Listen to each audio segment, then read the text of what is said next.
In politics, in power, and in personal life, betrayal does not strike from afar. It grows silently beside you, dressed as a friend, cloaked as a supporter. But Niccolò Machiavelli warned the signs are always there. You only fail to see them because you choose to. Today, we expose the truth before it devours you. These are the 3 signs someone will betray you, even if they swear they never would. They will tell you you're brilliant. They will say your ideas are visionary. They will smile when you enter the room and nod, perhaps too quickly, when you speak. Their words will feel like warm oil poured over stone, smooth, soothing, almost nourishing. But you must learn to listen not to the words, but to the need behind them. Because praise is rarely innocent.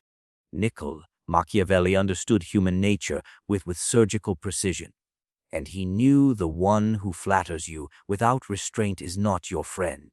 He is your strategist. His loyalty is not to you. It is to his own assent.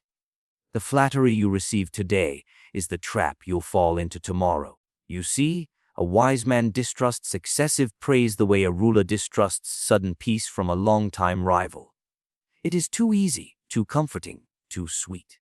The true nature of flattery is not affection, it is control. It is not rooted in love, but in ambition. Watch closely. The flatterer does not offer a compliment once. No, they do it habitually, strategically. Always when your guard is low or your ego is hungry. After a speech, they are the first to say it was inspiring. After a decision, they claim it was brilliant. After a moment of hesitation, they insist your instincts are always right. And in doing so, they do not just win your favor, they build your cage. Because soon, without noticing, you will begin to rely on them. You will seek their approval before acting. You will feel uneasy when their praise is absent, and that is when you are no longer a leader, but a puppet whose strings are made of compliments. This is the trap. You begin to confuse their admiration with loyalty. But admiration is fleeting, and loyalty that is bought with praise will be sold for something greater. The flatterer always has a price, and it is never you. Now ask yourself, why do they need to praise you at all? A truly loyal man, a truly wise advisor offers truth. Sometimes sharp, sometimes critical, always useful. But the flatterer avoids truth like a thief avoids a torchlight. He fears it will expose him. And so, he gives you what you crave, not what you need. This is the nature of the betrayer. He is not bold. He is not obvious. He is patient. He will sit beside you day after day, feeding you exactly what your pride desires, until the hunger for truth fades, and all that remains is the addiction to approval. And it is in this moment, when you are most drunk on praise, that he prepares his betrayal. Because now you trust him. Now you defend him. Now, if another warns you against him, you will dismiss it. You'll say, no, he's always supported me. He's always believed in me. But you will not remember this: the snake never strikes until it is trusted to rest on your chest. Flattery is the hiss before the bite. Think back. Consider those you trusted most, those who praised you often. Were they truly loyal? Or were they merely clever? Were they with you during failure, or only in triumph? Did they correct you, or simply echo your voice? You see, the most dangerous betrayal is not from the one who opposes you. It is from the one who always agrees. Because when someone opposes you, you prepare for battle. But when someone flatters you, you lower your sword and open your chest. Machiavelli warned us. Men are so simple and so much inclined to obey immediate needs that a deceiver will never lack victims for his deceptions. And what is flattery but deception? It is a soft lie disguised as friendship, a mask worn by the ambitious, a dagger wrapped in silk. The world will always have flatterers, in courts, in offices, in friendships, even in families. They exist where power lives, because where there is power, there is the opportunity to manipulate it. And if you are not vigilant, you will be their next opportunity. But do not misunderstand. Flattery is not always loud. No, It is often quiet, polished, even charming. It does not look like manipulation. It looks like warmth. It sounds like validation. It feels like support. That is why it is so effective. That is why it is so lethal, because it does not feel like poison. It feels like honey, and yet it rots your judgment. You begin to choose them for key roles. You share secrets. You place them close to your power. You raise them unknowingly to a position where their betrayal could wound you most deeply, and they know it. Every step of the way, they are aware of the advantage they are gaining, because the flatterer plays a long game. He invests early, when you are still rising, so that he may harvest when you are in full bloom. But when your fruit is ripe, he does not pluck it gently. He cuts the tree at the root. That is betrayal born of flattery. The one who praises you too quickly has likely praised many before you, and will do so again. But the question is not who he has flattered. The question is, who has he already betrayed? And when will you become the next? Machiavelli did not teach sentiment. He taught survival. And to survive, you must train your ear to hear what is hidden beneath the compliment. You must learn to ask, why does he want me to feel powerful? What does he want me to overlook? What does he want me to trust? Because once you begin asking those questions, the illusion breaks, and behind the mask of praise, you will see the eyes of a predator. He comes to you with urgency, with conviction, with stories of how he escaped the clutches of your rival or fled the betrayal of his former leader. He tells you he saw potential in you that his previous master lacked, that his loyalty has found a new and better home, that you are the one he now chooses to follow. And you, perhaps flattered, perhaps intrigued, begin to consider the value of his allegiance. But pause. Think carefully. For Machiavelli would caution you here, not against gaining allies, but against trusting those whose loyalty came too easily. Because a man who shifts allegiance without shame is not noble. He is simply an opportunist on the move, and what he offers is not loyalty. It is rented convenience. The truly dangerous betrayer is not the one who stands in opposition. It is the one who changes sides like a merchant switching currencies quickly, smoothly, always looking for the better rate. Niccolò Machiavelli, writing in the heart of a world where loyalty was bought, sold, and lost on a daily basis, understood this dynamic deeply. He saw that the man who betrayed once had already crossed a sacred threshold. The guilt is gone, the restraint broken, and if he can do it once, he can do it again. He may tell you that his previous lord was unworthy, that the cause he once served lost its purpose. That you, in contrast, are the vision worth following, and in your pride, you may believe him. But understand this, the same words he uses for you today, he once used for the one before you. And if you fall from power, or if your enemies offer him something sweeter, those same lips will speak the exact same lines to someone else. The man who is quick to abandon another to serve you is not proving his loyalty. He is demonstrating his method. And you are simply his next step. This is the law of transactional loyalty. It is built not on principle, not on respect, not on shared purpose, but on advantage. The moment the advantage shifts, so does the allegiance. And what makes this form of betrayal so deceptive is that it often looks like devotion in the beginning. He works hard. He speaks well of you. He defends you publicly. He seems like a gift. But what you are actually seeing is the performance of gratitude, not the reality of loyalty. He is not attached to you. He is attached to what you represent in this moment: power, access, protection, elevation. But remove any of those, and he will begin to drift. Or worse, he will pivot. And when he does, the damage will not be minor. Because those who once stood closest to you know exactly where your weaknesses lie. This is why Machiavelli warned rulers not to mistake quick allegiance for true fidelity. True loyalty is built through trials, through silence, through shared risks. But disloyalty, especially repeated disloyalty, is a sickness that only spreads. It is also contagious. The moment you allow a known betrayer into your circle, others will take notice. They will see that betrayal carries no penalty, that turning on their master is not punished, but rewarded, that treachery leads not to exile, but to promotion. And so, betrayal becomes normalized, quietly, slowly, systematically. You may think you are gaining strength by acquiring this man's allegiance. You are not. You are importing instability. You are laying down the foundation for a future revolt, and one that will not announce itself until it is far too late. But perhaps you believe you can manage him, that you are different, that you are wise enough to keep him in check. And that is the most dangerous illusion of all, because the professional betrayer thrives on that illusion. He makes himself useful.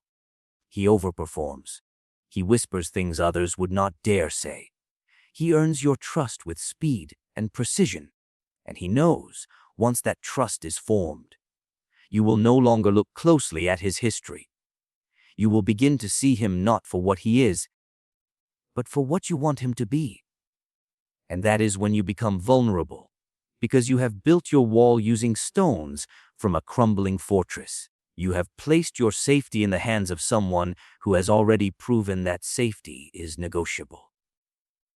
Ask yourself this: if he has turned once, why wouldn't he turn again? And more importantly, why wouldn't he turn on you? Do not admire the man who left his former master to serve you. Watch him with suspicion. Test him. Delay your trust. Let him prove himself not with words, but with silence, with time, with sacrifices that offer him no personal gain. Because time reveals the difference between loyalty and opportunism. Those who are loyal will remain even when the wind turns cold. They will not seek an exit when your influence dips. They will not whisper to your enemies the moment your fortunes dim. But the quick-turning man, the one who left someone else for you, has already set the terms of his fidelity. It is conditional. And power, as Machiavelli teaches, is never secure when surrounded by conditions. He cannot sit quietly beside you, not for long. He fills the room with words when no words are needed. He fidgets when the discussion grows vague. He leans in when he believes something is being withheld. Silence makes him sweat. Mystery makes him squirm. And you must understand what that truly means. Because the man who cannot stand silence is the man who fears being excluded. And that fear is not just personal. It is political. Niccolò Machiavelli knew better than anyone that power does not always wear a crown or hold a sword. Sometimes power sits behind closed lips, in the things not said, in the pieces not shared, in the secrets that live inside only a few. And the man who fears being left out of that space, the man who always wants to know, is not harmless. He is not just curious. He is dangerous. You see, true loyalty does not demand to know everything. It does not beg for access to every detail. It understands the value of discretion. But betrayal begins with obsession. Obsession with what others are hiding. This is the man who always asks one question too many, who smiles while watching your face after every answer, who phrases his curiosity as concern, as interest, as support. But look deeper. He wants to know who you trust, what you fear, where you store your influence, and who holds your ear when the doors are shut. He needs to know because he cannot operate in the dark, because only when he holds your secrets does he feel equal to your power. And once he holds them, he owns part of you. Machiavelli would tell you plainly, the man who insists on knowing everything will one day tell everything. Not at once, not obviously, but in fragments, in subtle betrayals, in careful leaks disguised as slip-ups, because a man who cannot resist asking cannot resist revealing. It always begins the same way. He positions himself close, perhaps as a confidant, perhaps as a loyal subordinate. He makes himself useful, available. He listens carefully. He watches the patterns of your speech, what you avoid, what you emphasize, what you hint at, and every silence you leave behind, he seeks to fill, but not to help you. No, he fills it to claim it. To know what you have chosen not to share. To control the part of you that is supposed to remain unseen. Understand this: there is power in your silence, in your ambiguity, in your refusal to speak every thought aloud. But when you surround yourself with men who cannot live without clarity, you invite surveillance. You allow the walls to grow thin, and eventually someone will lean against those walls with the intent to listen, not protect. You will hear him say things like, "I'm just trying to understand," or "I want to be fully aligned," or "You can trust me." But what he truly means is, "I do not trust not knowing," and that is a poison that creeps in slowly. He will not break your confidence today or tomorrow, not while your power is strong and his access is deep. But the moment he feels replaced, the moment someone else receives a piece of information he was denied, his loyalty begins to rot. Because to him, loyalty was never about service. It was about inclusion. He does not want to follow you. He wants to be inside you, inside your world, your thoughts, your planning. And if denied that access, he will find a way to reclaim it, either by manipulation or by betrayal. This is why Machiavelli distrusted the overly curious, not because questions are wrong, but because intentions are rarely pure. The questions of a loyal man are practical, limited, respectful of boundaries. But the questions of a traitor in waiting are endless, indirect, and always laced with hidden hunger. That hunger is for leverage. Because once he knows your doubts, your alliances, your inner fears, he can use them. Not always to destroy you, sometimes simply to equalize the playing field. But the danger is the same. He is no longer content to support your decisions. He wants to shape them. And knowledge is the tool. He will gather it in pieces, over weeks, months, years. He will store your secrets as if they were gold. And one day when he feels left out, overlooked, or outpaced, he will cash them in, perhaps with a rival, perhaps with the public, perhaps with a whisper to your enemy's ear at just the right moment. It will not be dramatic, it will be surgical, because betrayal from the overly curious man is not always loud. Sometimes it sounds like a suggestion. Sometimes it sounds like a warning. And sometimes it sounds like nothing at all, until the damage is already done.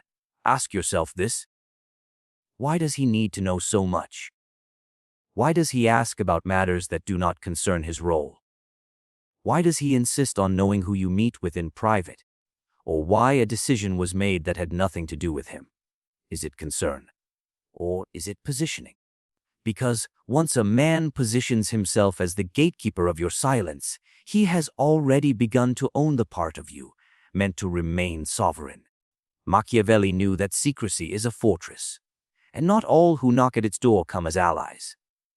Some come to study the hinges, to learn how it opens, to see what lies behind the iron, and once they know, you are no longer the only master of your fate.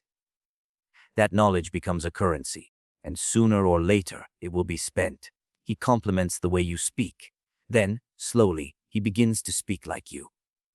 Your words, your rhythm, your phrases, echoed back to you, almost flatteringly. He observes your posture, your methods, your preferences, and begins to reflect them. At first, it feels like admiration, perhaps even loyalty. But Machiavelli would tell you this is not loyalty. This is not admiration. It is preparation. Because when someone imitates you too closely, they are not studying you to serve you. They are studying you to replace you. This is the most subtle form of betrayal. It wears the costume of respect, but its purpose is strategic mimicry. The imitator learns your ways, adopts your tone, and gradually, imperceptibly, begins to blur the line between your identity and his. He doesn't oppose you. He mirrors you, because opposition can be confronted, but imitation is silent, creeping. It hides behind the illusion of respect. You will begin to notice the signs in fragments. He agrees with you before you finish speaking. He adopts your opinions before you fully explain them. He aligns himself with your enemies only after you've condemned them. He begins to take pride in the same things you do, to believe in the same strategies, the same image, the same ideals. You think he's loyal, but he's just building a better mask, one that looks enough like you to fool others when the time comes. Machiavelli lived in a world where rulers were not only assassinated with daggers, but with replacements. The threat was not always the one who raised a sword. It was the one who made themselves indistinguishable from the prince, and then simply stepped into his role when the right moment arrived. The imitator does not shout for power, he absorbs it, quietly, patiently, piece by piece. Your style becomes our style. Your victories become his pride. Your relationships, suddenly, he shares them, speaks with the same people, builds bridges where you once stood alone, and over time, others begin to blur the distinction. They begin to say things like, "He reminds me of you," or "You two are so similar." They mean it as praise, but they are describing your replacement. You see, imitation is not a compliment. It is a claim. He is rehearsing you, practicing your part, preparing for your downfall, not by fighting you, but by becoming you. That is the most dangerous betrayal of all, because it doesn't confront, it consumes. A rival can be defeated, a traitor can be exposed, but the imitator, he is already standing in your shadow, and one day he will step forward and cast it himself. Ask yourself, why does he imitate? Why does he need to sound like you, think like you, behave like you? Is it because he lacks identity, or because he wants yours? The answer is almost always the latter. This is the kind of man who lacks vision, but not ambition, and so he attaches himself to someone with both. He studies your strengths, not to serve them, but to steal them. To walk where you walk, to speak with your voice, to rise in your place when you fall. Machiavelli warned that the ambitious man often chooses the path of mirroring power because open rebellion is risky. But imitation allows access without suspicion. It disarms you, because you don't fear someone who agrees with you, who praises your thinking, who mimics your form of leadership. No, you welcome them. You promote them. You trust them. And that is the trap, because while you are busy leading, building, winning, they are preparing, quietly, strategically, waiting for your misstep, your exhaustion, your silence.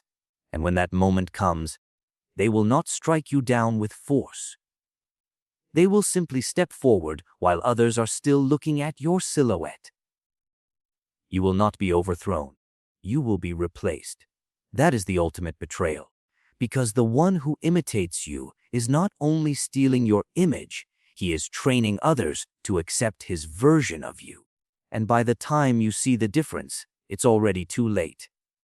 Those who once followed you now follow him. Not out of malice, but out of comfort, familiarity, confusion. Because he feels like you, sounds like you, acts like you. But make no mistake, he is not you. He is your echo. And echoes fade only after the original voice is gone. So watch him closely. Not the loud critic, not the visible rival, but the quiet mimic, the eager imitator, the one who never disagrees, the one who copies, smiles, aligns, and waits. Because when the dagger finally appears, it will not feel like an attack. It will feel like recognition.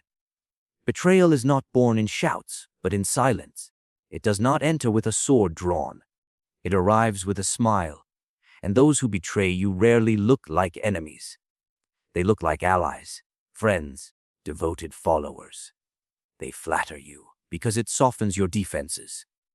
They switch loyalties quickly because they were never anchored to anything real. They probe your silences because what they truly seek is leverage. And they imitate you, not because they admire you, but because they intend to replace you. This is what Machiavelli knew so well. That power is never taken in a single moment.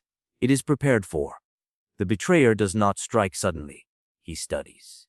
waits, smiles, listens, echoes, until at last he knows you better than you know yourself. And then, when your guard is lowest, he takes what was once yours, not by force, but by invitation. Because you let him in, you trusted the flattery. You ignored the shifting loyalties. You overshared what should have remained guarded, and you failed to notice the reflection growing beside you. So, remember this. The wise man watches those who praise too easily. He never embraces the traitor who changed sides too fast. He guards his silences, and he never trusts the one who looks too much like himself. In the end, power is not just about who stands above. It is about who is allowed to stand too close. And Machiavelli's greatest lesson is simple. The danger beside you is always greater than the enemy in front of you.